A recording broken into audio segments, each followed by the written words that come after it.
Hey folks, Sheila here from Design Files. In today's video, we're going to be talking all about creating kitchen islands. Now you can actually get very custom with your kitchen island designs using the Design Files 3D floor planner.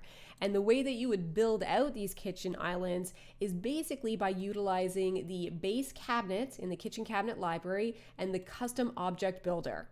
That's what I did for this particular kitchen island. And what I'm going to do is I'm going to recreate this one step by step in this video so you can see how you can incorporate these two elements together to really come up with some unique and custom looks. Now, this kitchen island here is actually really just built up of 3 base cabinets. And if I zoom out here, I'm just going to come over to this particular section. These are the 3 base cabinets I started with. Now, it all looks very kind of bland and boring right now, but we're going to build this out. So the first thing that we need to do here is we're going to customize these cabinets. So I'm going to click on one, I'm going to hold down Shift, and I'm going to click on the other 2 cabinets. And if you're on a Mac, you're going to go ahead and hold down the Command key. Now, what I want to do here is I'm going to start customizing the finish. So I actually am fine with the flat panel door for this particular design. If you wanted to change it up, you've got a variety of different door styles right here. So you can click through and you can see how they're going to appear on the actual cabinets.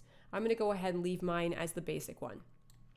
The next thing I'm going to do here is I'm going to change up the frame finish. And if I click here to edit it, I'm just going to go back to the main library so you can see what's available to you. But you've got a paint library and a wood library. If you click into the wood library, you're going to see all the different wood finishes and you can select the one that you want. And if you click into paint, you're going to see these 4 collections and you can browse through all the paint colors. Now in my case, I'm just going to go into recents because I already have a wood finish that I'm going to use. So I'm going to click on that and apply it. The next thing that I'm going to do is I'm going to change up the countertop. So down here, you'll see you've got your countertop options. You do have the ability to add a countertop edge. I'm not going to in this case because I'm going to do this waterfall look. But if you were looking to create something like this, there are different edges that are available to you and you can flip through those and see which one is going to be appropriate for your design. Below that, you can see that you can change up the countertop material. So I'm going to change this up. We'll go into the marble slab options. I'm just going to go into white and you're going to see there's loads of different options available to you. So select the one that you want and then you'll see that it loads into your design. Now that I've got that taken care of, the next thing I need to do here is I'm just going to rotate this around because I need to extend this countertop out the back so that we create more depth to this kitchen island and an area where the stools can sit underneath. So what I'm going to do here is if I come down to the countertop space, you're going to see that there is an extended overhang. And here I can do an extended overhang for the front, the back, the left, and the right. I need to do it for the back. So I'm going to extend this out 14 inches. And you can see what that starts to look like. Right? So you can see how much it's extending out. So now that we've got that, the next thing that I have to do here is I'm going to replicate this look.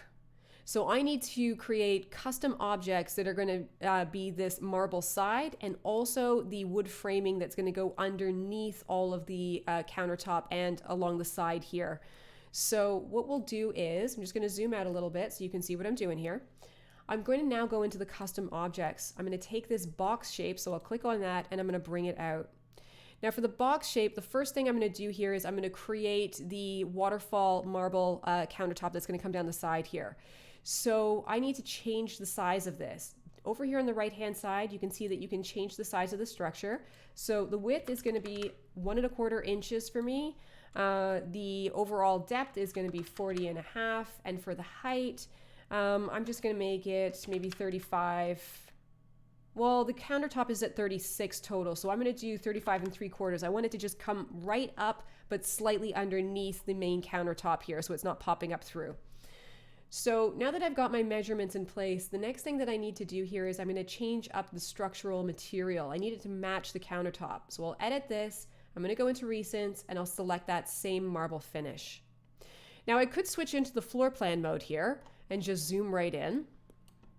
And then I can kind of roughly line this up and kind of place it where I think it should go. There is a bit of, I think there's a 1.5 inch overhang on the front. So it might not be perfectly lined up here, but it'll get us close enough. And then we can just finesse this in the 3D mode.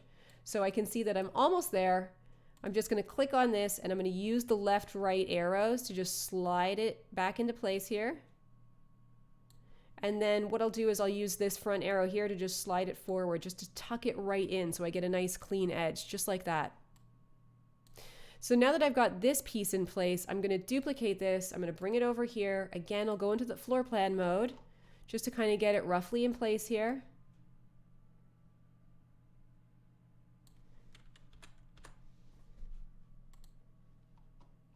And then I'm going to come back into my 3D mode and we're just going to do any final touch-ups. So we'll just slide that back right about there. I could slide this in a little bit, but I think that edge is pretty good there. Yeah, I'm going to keep that. Okay, so we've got that in place. So you can see that we've got our waterfall counter. And the next thing I'm going to do here is I'm going to start building in this wood framing that's going to sit just inside there.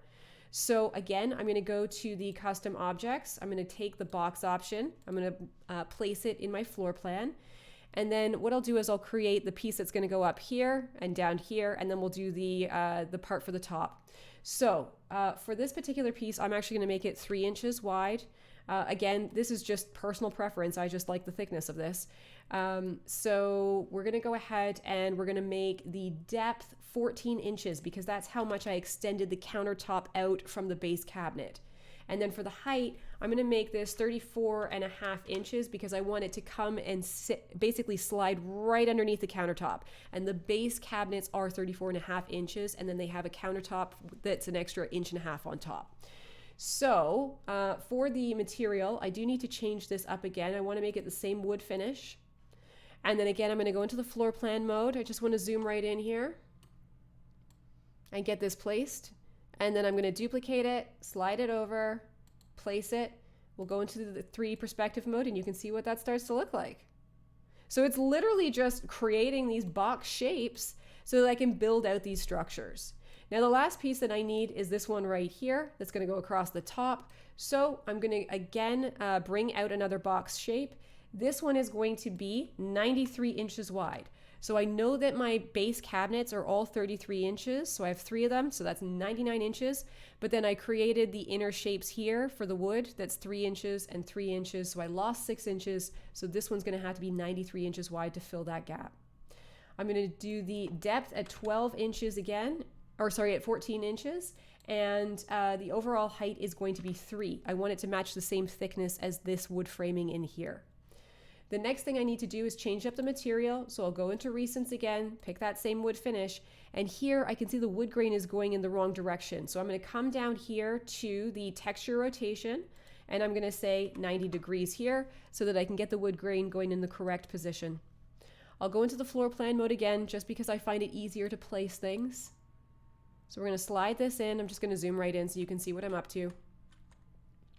And that's basically it. So we'll go back into the perspective mode. So all I need to do now is just raise it up. And we'll just get it right into place, just like that. So pulling together your custom island designs using the DesignFiles 3D floor planner, it's really not that difficult.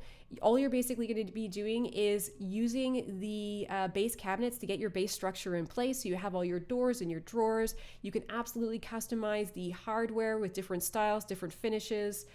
You can customize the door style. Once you've added in your countertop, you can extend the countertop in any direction that you need to extend it so that you can create the custom look that you're going for. And then from there, use the custom object builder. I mean, this thing is going to come in super handy because it really gives you a lot of flexibility to create all the different shapes and structures that you want to build. Now, other kitchen islands that you can create, I'm just going to slide over here. If you wanted to create something that looks more like this, essentially what I've done here is I'm just going to take these stools and I'll drag them out of the way here. For this one, it's actually just base cabinets back to back. So if I rotate this design around, you're going to see the base cabinets on the front here. What I ended up doing is I ended up putting additional base cabinets on the back to give me this kind of built out structure here. And if I go into the floor plan mode, it's probably going to be easier for you to see this. So this is just another base cabinet that is 12 inches wide and 12 inches deep. And I added it to either end so I could have that space where I have the opening for these stools to slide in. And I just extended the countertop out the back for the cabinets.